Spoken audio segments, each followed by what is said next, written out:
Colosenses capítulo 3 versos 22 hasta el capítulo 4 verso 1. El tema del mensaje en esta mañana: el evangelio y las relaciones laborales. El evangelio y las relaciones laborales. Colosenses capítulo 3 versos 22 en adelante hasta el capítulo 4 verso 1. Nos dice así la palabra del Señor: siervos, obedezcan en todo a sus amos en la tierra, no para ser vistos como los que quieren agradar a los hombres, sino con sinceridad de corazón, temiendo al Señor. Todo lo que hagan, háganlo de corazón, como para el Señor y no para los hombres, sabiendo que del Señor recibirán la recompensa de la herencia. Es a Cristo el Señor a quien sirven, porque el que procede con injusticia sufrirá las consecuencias del mal que ha cometido, y eso sin acepción de personas.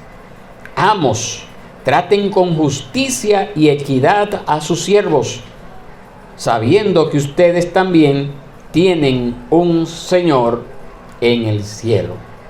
Amén. Pueden tomar sus asientos. El evangelio y las relaciones laborales. Nosotros podemos ver que en esta sección observamos algunos pensamientos acerca de las relaciones en el trabajo desde un punto de vista cristiano. Esta es la forma en que el apóstol Pablo termina el estudio sobre las transformaciones que produce el evangelio en los corazones y las vidas de las personas, que comenzaron y vimos el domingo pasado en esa primera entidad humana que llamamos familia. El lugar y las responsabilidades que nos corresponden desempeñar acorde al momento histórico en el cual nosotros estamos viviendo actualmente. Ahora bien, como empleados cristianos en la actualidad, anhelamos saber cómo actuar para con nuestros patrones. Y también un patrón cristiano, un jefe, vamos a decir así, pues también quiere saber cómo debe de actuar para con sus empleados. Entonces, esa respuesta bíblica no es tan sencilla ni tan fácil de encontrar en las Escrituras. ¿Por qué? Porque, en primer lugar, nosotros sabemos que cuando estamos hablando de personas, de obreros, de empleados en el siglo XXI, no estamos hablando de las mismas condiciones que se conocían en el siglo I, cuando esta carta fue escrita. En aquel tiempo, un esclavo pertenecía completamente a su amo. Es diferente al día de hoy. No podía el esclavo ofrecer su trabajo por un salario, ni cambiar de patrón como nosotros tenemos la libertad de hoy en día.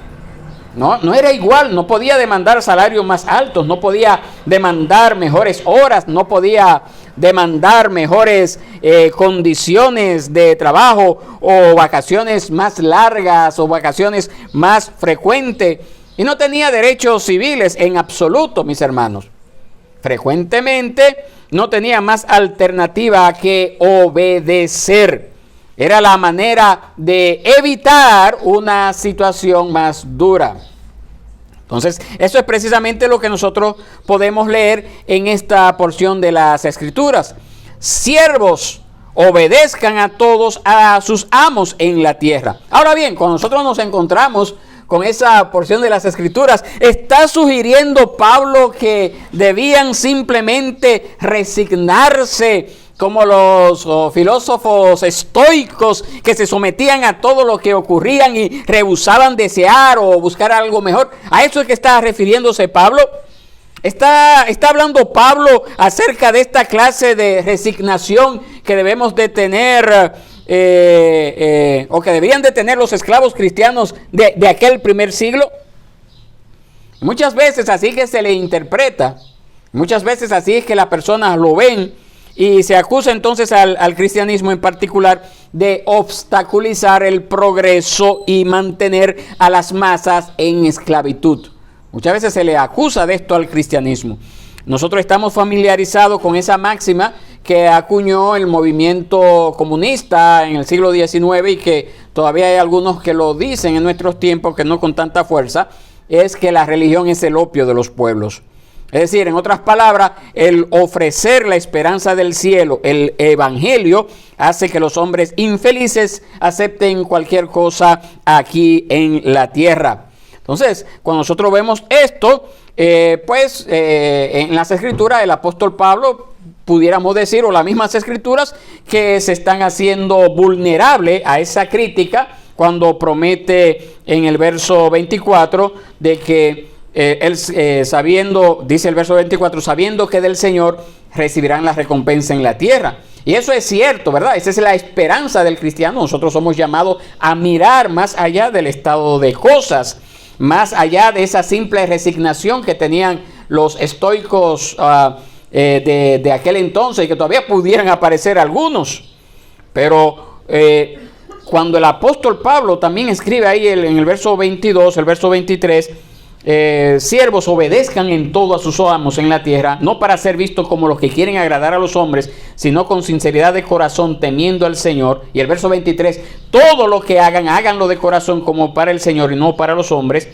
Nosotros debemos de verlo. Claro está, el cristiano tiene que poner su mirada en las cosas que van más adelante, las cosas que son eternas. Pero cuando nosotros examinamos más de cerca lo que es el efecto del evangelio en esa relación que existe entre amo y esclavo y esa relación que existe ahora entre patrón y empleado, nosotros podemos darnos cuenta de que la vida del esclavo cristiano del siglo I se llena inesperadamente de gran luz, porque el evangelio para este esclavo comenzaba para todo creyente, ¿verdad? Pero en este caso específico comenzaba a tener un gran significado.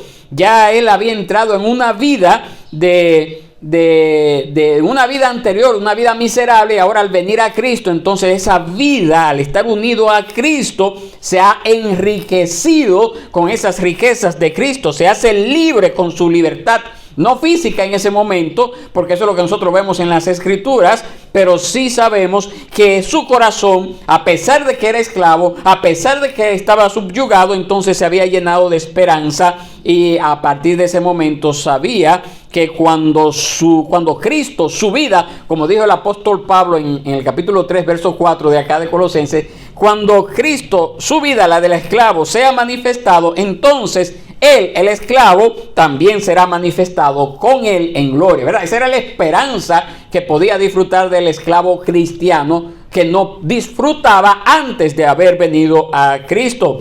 Entonces, al describir ese nuevo significado para su miserable existencia y la esperanza que produce ese significado, esa esclavitud se transformaba a pesar de todas las limitaciones físicas que todavía seguía viviendo. Entonces, esa resignación que nosotros vemos allí, o esa actitud, mejor dicho, no se parece en nada a una vida resignada, como vivían los filósofos. Le hice mención a esta línea de filosofía llamado los estoicos. Entonces, las palabras que el apóstol Pablo está dirigiendo a los esclavos en el contexto del primer siglo no son palabras de un humor morboso, ni están llenas de un cinismo cruel, sino es que algo que se está volviendo real en su vida. El esclavo a partir de ese momento describía que su temido amo, detrás de su temido amo estaba Cristo, y que al servirle ya no estaba sirviendo al hombre sencillamente, sino a Cristo, quien venía a ser a partir de ese momento su verdadero Señor, su único Señor. Entonces no es resignación, sino es victoria a pesar de las cadenas, luz en medio de una noche interminable, gozo en la privación.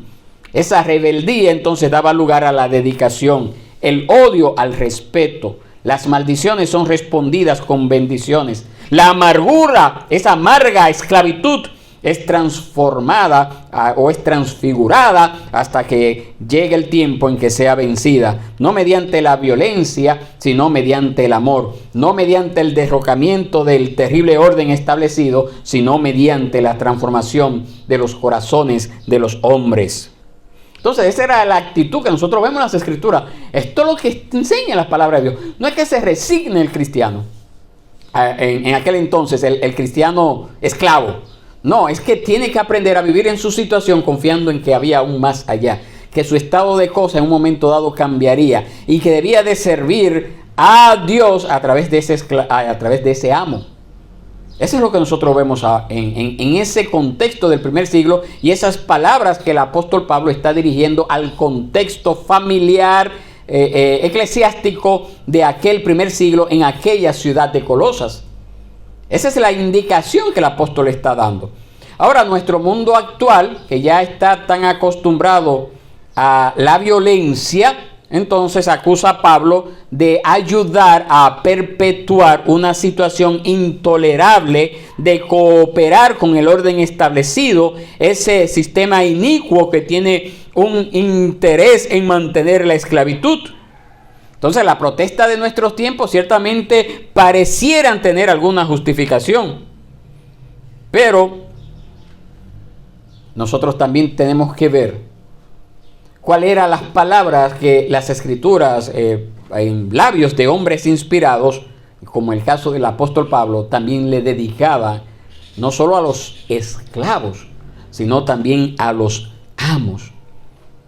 Entonces nosotros podemos ver que no solo no levantó Pablo su voz aparentemente contra este mal, es decir, contra la injusticia que pudiera haber contra los esclavos, sino que escribió también su carta a una iglesia donde varios miembros eran propietarios de esclavos, y sin unas palabras de reproche, pero sí también una exhortación a cumplir su responsabilidad como cristiano en el lugar que se le había dado como amo.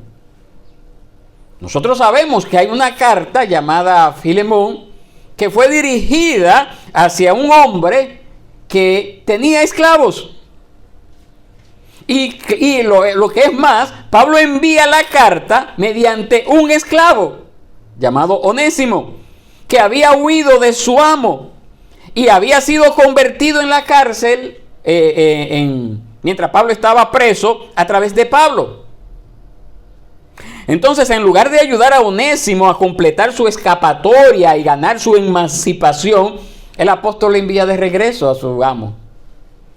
Y por eso existe la carta a Filemón, bajo su antiguo amo en Colosas, porque era el mismo, donde vivía Filemón es en Colosas, como nosotros podemos ver que hace referencia en esta misma carta el caso de Onésimo como tal. Entonces, cuando nosotros vemos esto, hay algunas personas que dicen, entonces hay que rebelarse con eso. La palabra de Dios no puede ser un instrumento para conseguir el levantamiento de las clases oprimidas. No es correcto entonces permitir que la gente lea la palabra porque lo va a llevar a tener una actitud sumisa. Pero sabemos, mis hermanos, que a pesar de esas enseñanzas que encontramos en esta palabra, ese evangelio fue el que habría de sacudir a la sociedad de aquel tiempo, lenta, pero paulatinamente, hasta erosionar las bases en las cuales estaban sustentadas la esclavitud.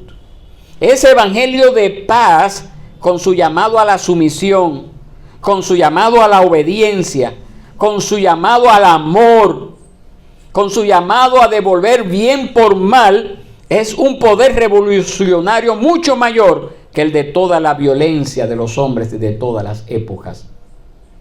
Incluso eso, mis hermanos.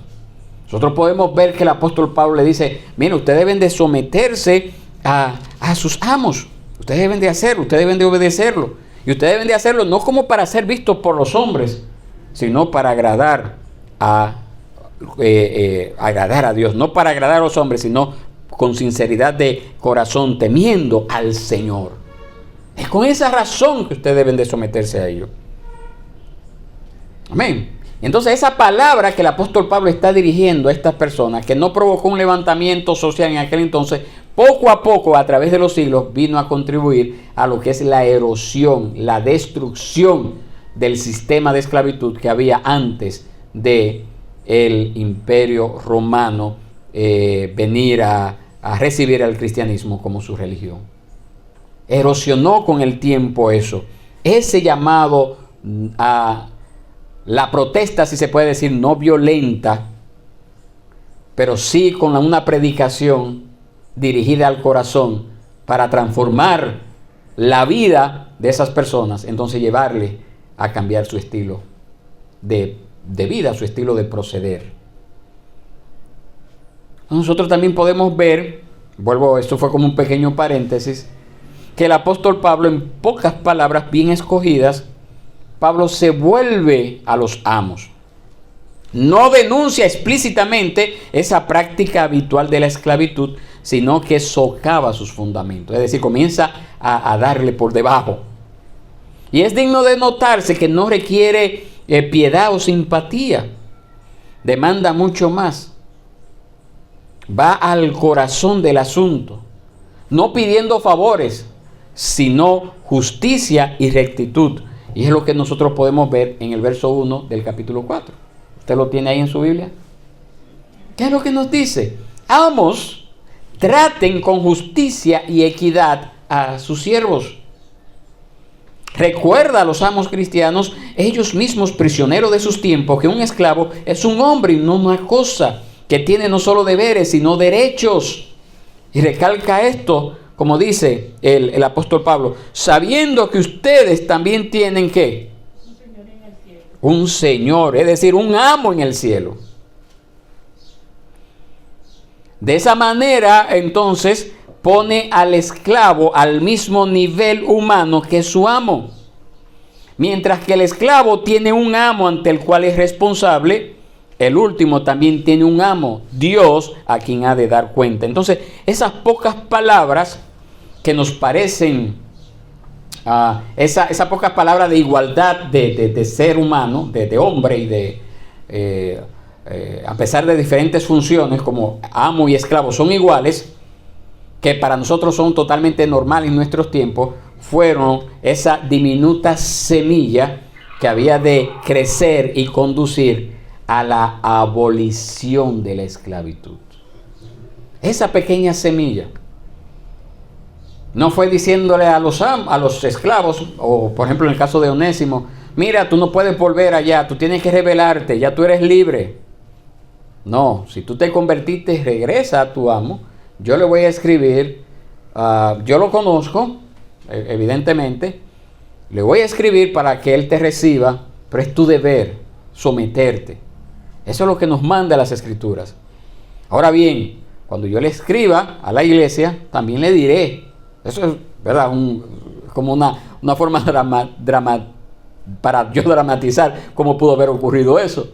Yo también le escribiré y le diré que en Dios no hay acepción de personas, que todos somos iguales delante de Dios. Y que tanto el amo como el esclavo tienen un amo que está en los cielos, a quienes todos daremos cuenta.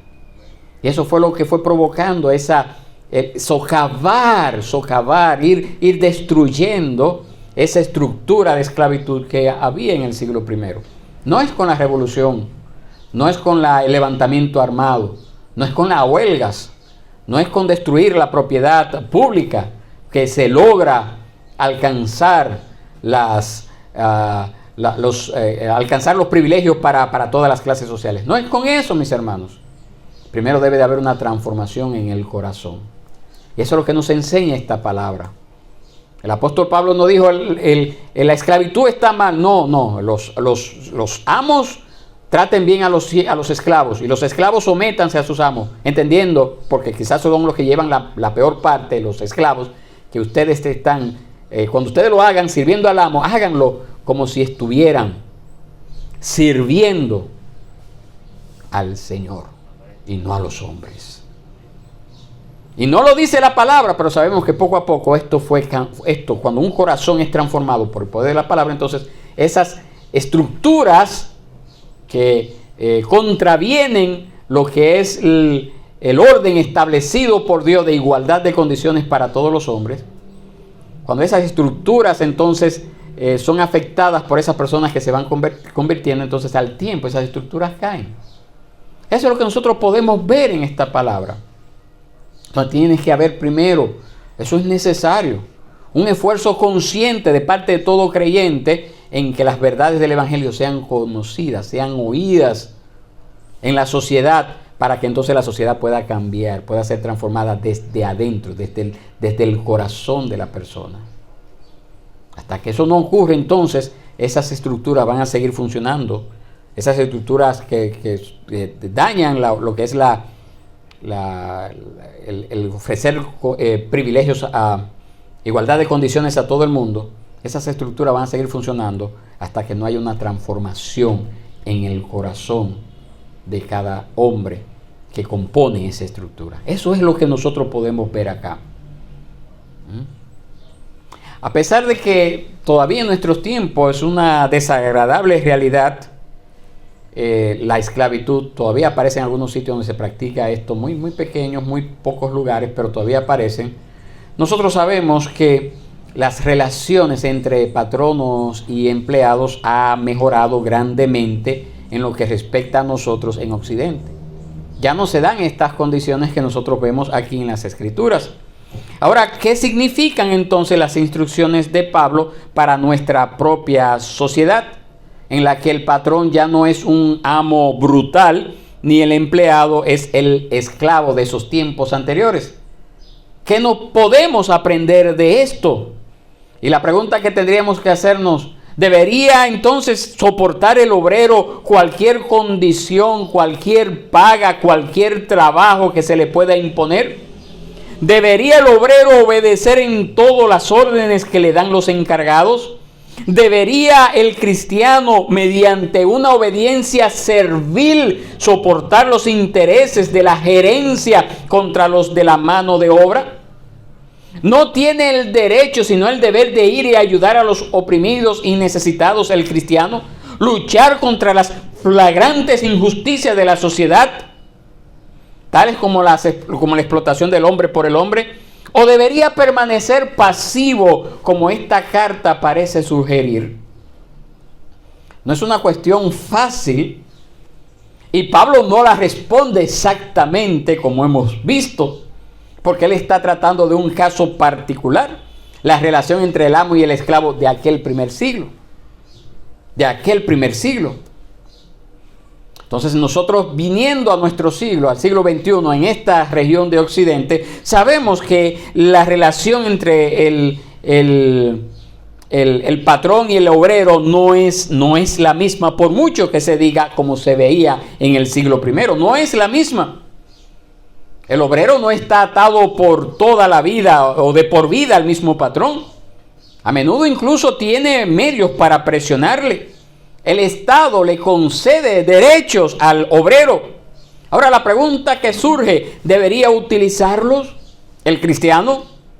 ¿Puede tomar parte en huelgas y rehusar trabajar para obtener ciertos beneficios? Nosotros, a la luz de la palabra, no parece que podamos condenar esa acción legalmente permitida, siempre y cuando sea dentro de lo permitido. Esas palabras que el apóstol Pablo dice: siervos, obedezcan en todo a sus amos en la tierra, deben de ser obedecidas, claro está, pero también sabemos que en ocasiones el mismo apóstol Pablo las resistió. El cristiano es un ciudadano responsable que sabe cómo poner su obediencia a Dios antes que su obediencia a los hombres. Entonces, esa instrucción de obedecer a las autoridades no es incondicional. A pesar de ciertas interpretaciones tradicionales que nosotros leemos de algunos creyentes con lo que respecta a Romanos capítulo 13, verso 1 al 7, que nosotros vemos en muchos círculos evangélicos para decir que hay que hacer todo lo que el Estado diga.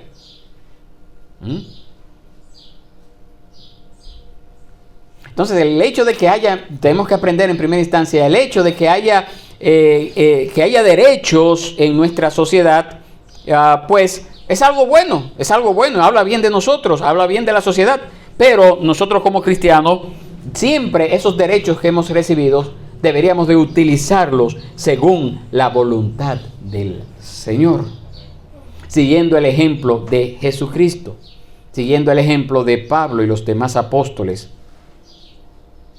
que en ocasiones resistieron a las autoridades de forma que obedecieron a Dios y no a sus propios intereses egoístas. Siguiendo ese ejemplo.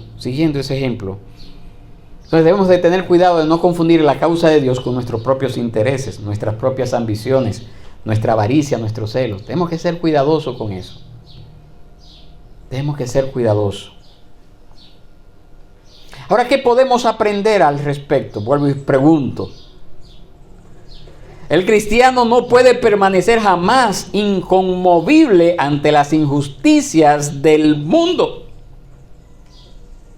A veces su protesta le implicará en una lucha, le llevará a meterse en una lucha dolorosa y costosa. No tiene derecho a dejar que el mundo solo luche por la justicia.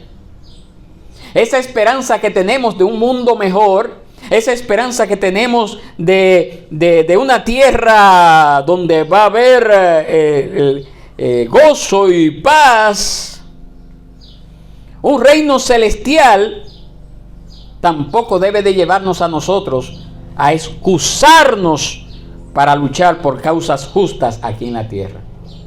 Eso también es bueno que entendamos. El reino eterno a que pertenece el cristiano abarca la tierra al igual que el cielo, tanto el orden de las cosas actual como el venidero. Ahora, ¿qué podemos decir entonces? Que debemos de utilizar las mismas armas que utiliza el hombre para ganar, ¿cómo se dice? Reivindicaciones. La palabra nos dice a nosotros que las armas del cristiano no son las mismas armas de aquí en la tierra. Por esa razón el cristiano no puede identificarse con la violencia. Cualquier causa justa que defienda será mejor servida si hace su obra hoy en el espíritu con que Pablo apremió a los esclavos del primer siglo. La honestidad, la lealtad, la escrupulosidad dan peso a cualquier protesta justa. Entonces, bueno, entender eso. Incluso la injusticia de un patrón, no, que este patrón me maltrata, que este patrón se aprovecha de mí, no puede dar lugar a que un cristiano, un empleado cristiano, un obrero cristiano sea deshonesto, sea descuidado. Como bien nos dice el verso 25 del capítulo 13. Usted lo puede leer conmigo. Porque el que procede con injusticia, ¿qué le va a ocurrir? El que procede con injusticia sufrirá las consecuencias del mal que ha cometido, y eso sin acepción de personas. Entonces nosotros como cristianos siempre debemos entender que ninguna actitud externa, ninguna actitud, mal comportamiento puede justificar jamás la maldad en mí. Ni siquiera la maldad en otro contra mí puede justificar que yo le pague a esa persona con mal. Eso es lo que nos dice la palabra del Señor. Entonces no es lícito cometer injusticias y justificarlas, porque según nosotros la empresa es injusta con lo que yo hago. Ni siquiera eso es justo. Tampoco podemos tratar mal a nuestros subordinados porque ellos no nos respetan. Tampoco así. El pecado ajeno, el pecado que comete el otro, no puede justificar mi pecado. No puede justificar. Porque por todas esas cosas nosotros daremos cuentas al Señor. Nuestro honor como cristiano, y lo que es más, el honor de Dios está en juego. Entonces en el trabajo debería de ser obvio que yo soy cristiano. No solo por mis palabras, que deben de siempre estar, debemos de aprovechar toda ocasión para predicar con nuestras palabras, sino también por una vida irreprochable. Y por esa razón nosotros podemos hacer nuestra esa porción del verso 22 que nos dice que debemos de hacer las cosas no para ser vistos como los que quieren agradar a los hombres, sino con sinceridad de corazón, temiendo al Señor. Amén. Eso es lo importante. Entonces, solamente descubriendo y sirviendo a Dios en nuestra obra, seremos capaces de actuar con tal gozo y serenidad que demos gloria y honra a nuestro Señor. El trabajo ha sido ordenado por Dios. Cuando Dios creó a Adán y Eva, no le vino el castigo luego de haber pecado como el trabajo. No, mis hermanos. Desde que Dios creó a Adán y Eva, desde que Dios creó al primer hombre, lo puso en el huerto para que lo administrara, para que lo dirigiera, para que trabajara en él. Entonces, cuando nosotros trabajamos, debemos de saber que estamos cumpliendo nuestro llamamiento espiritual y estamos sirviendo a Cristo a través de eso. Eso es lo que nos dice el verso 23. Todo lo que hagan, háganlo de corazón, como para el Señor y no para los hombres. Entonces, nosotros como creyentes debemos de hacer uso, claro está, de las libertades que hemos recibido ya en estos tiempos, que no tenían los esclavos del primer siglo. Podemos hacer uso de esas libertades siempre y cuando eso nos lleve al hacer uso de esas libertades a pecar contra Dios. Siempre y cuando no me lleve a pecar contra Dios.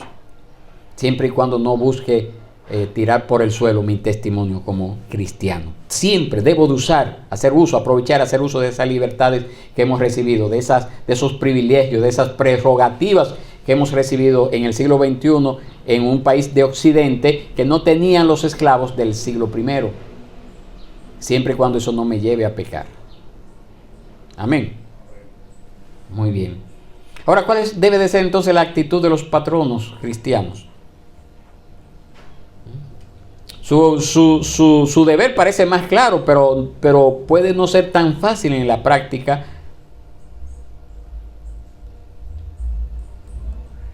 Muchas veces también eso en nuestros tiempos nos lleva a pensar que quizás en la práctica no es tan fácil como lo podemos ver. Verso 1 del capítulo 4, ¿cómo nos dice? Amos, traten con justicia y equidad a sus siervos, sabiendo que ustedes también tienen un Señor en el cielo. Deberían buscar no una igualdad injusta o una caridad idealista, sino la justicia y la rectitud. Me gusta hacer énfasis en esto, mis hermanos, porque el ser justo con el siervo no quiere decir que yo le voy a dar todos los beneficios a él y me voy a perjudicar yo. No quiere decir eso. Debe de haber una igualdad justa en el aspecto de que no lleve a que las partes sean perjudicadas.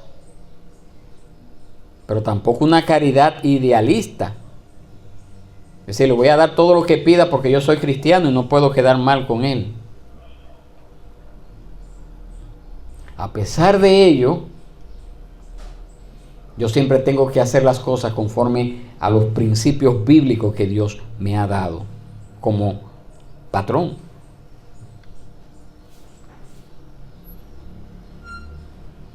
Conforme a los principios bíblicos. En nuestros tiempos nosotros estamos viendo un cristianismo que es todo inclusive. Estamos viendo un cristianismo que siempre trata de estar en bien con todos porque yo no quiero traer problemas, porque yo no quiero problemas, porque no quiero que se sienta mal. Así está todo bien, está todo claro. Yo no quiero buscar problemas. Ese es un cristianismo que no es bíblico, no lo encontramos en las Escrituras. Tampoco es un cristianismo que incite a la violencia. Es un cristianismo que lleva, incita, motiva al cambio del corazón. Cuando hay un cambio de corazón, entonces hay una transformación de todo. Hay una transformación de todo. Y ese cambio del corazón comienza con un cambio de lo que los enunciados que hemos recibido en nuestra mente. Una renovación de la mente lleva a un cambio del corazón, porque ni siquiera las emociones pueden ser cambiadas si no hay un cambio de mentalidad. Esa esclavitud que nosotros vemos en el siglo I no fue abolida por el apóstol Pablo, y repito, sino que el evangelio transformó tanto al esclavo como al amo en siervos o esclavos de Dios. No es un conflicto de clases, sino la reconciliación de las clases sociales en sumisión al único amo en amor fraternal, lo que realmente puede abolir ese mal que es el más repulsivo que puede haber en toda época, porque a pesar de que estamos en una sociedad que se maneja por leyes que cuidan a los empleados y a los patronos, muchas veces esas leyes son pasadas por alto a causa de la corrupción. Entonces primero tiene que haber una transformación del corazón para que las personas puedan reaccionar en base a principios bíblicos. Ahora, yo como cristiano, que ya he conocido al Señor, es mi deber someterme a las autoridades establecidas por Dios, hasta tanto esas autoridades no me lleven a quebrantar los mandamientos de Dios. Cuando esas autoridades me llevan a quebrantar lo que Dios claramente ha establecido en su palabra, yo no tengo ninguna obligación de obedecerlas. Entonces, si en República Dominicana llegase un día a aprobarse leyes que contravienen los mandamientos que Dios ha dado, yo no puedo decir, no, hay que obedecerlo porque Dios dice que hay que obedecer a las autoridades. No, es necesario obedecer a Dios antes que a los hombres. Damos gloria y honra al Señor que nos ha dado ciertas leyes que benefician al empleado y también al empleador. La libre empresa puede ayudar a que las sociedades avancen, a que las sociedades progresen, se desarrollen. Cuando la corrupción llega a los estamentos de la sociedad, cualquier estamento, cualquier nivel, entonces eso socava estos principios que nosotros encontramos en las Escrituras y llevan entonces a la práctica de acciones injustas, y por lo tanto el cristiano es puesto en ese dilema de no, en última instancia, de no obedecer esas prácticas injustas, sino aferrarse a la palabra del Señor. Nosotros como cristianos somos motivados a hacer todo lo que hagamos en esta tierra buscando darle gloria y honra al Señor. Y la mejor forma de hacerlo es cuando nosotros entonces seguimos estos enunciados, estos principios de obediencia, de someternos a las autoridades, hasta tanto esas autoridades no entren en contradicción con la palabra. Es mi deber, es mi responsabilidad, independientemente de que el otro sea injusto, de que el otro sea corrupto, de que el otro lo hace mal y yo, porque todo el mundo lo hace mal, yo debo de hacerlo también. O incluso ni siquiera estoy en la obligación de que porque el otro, que es mi jefe, me dijo que hiciera algo que no está bien, yo debo de hacerlo.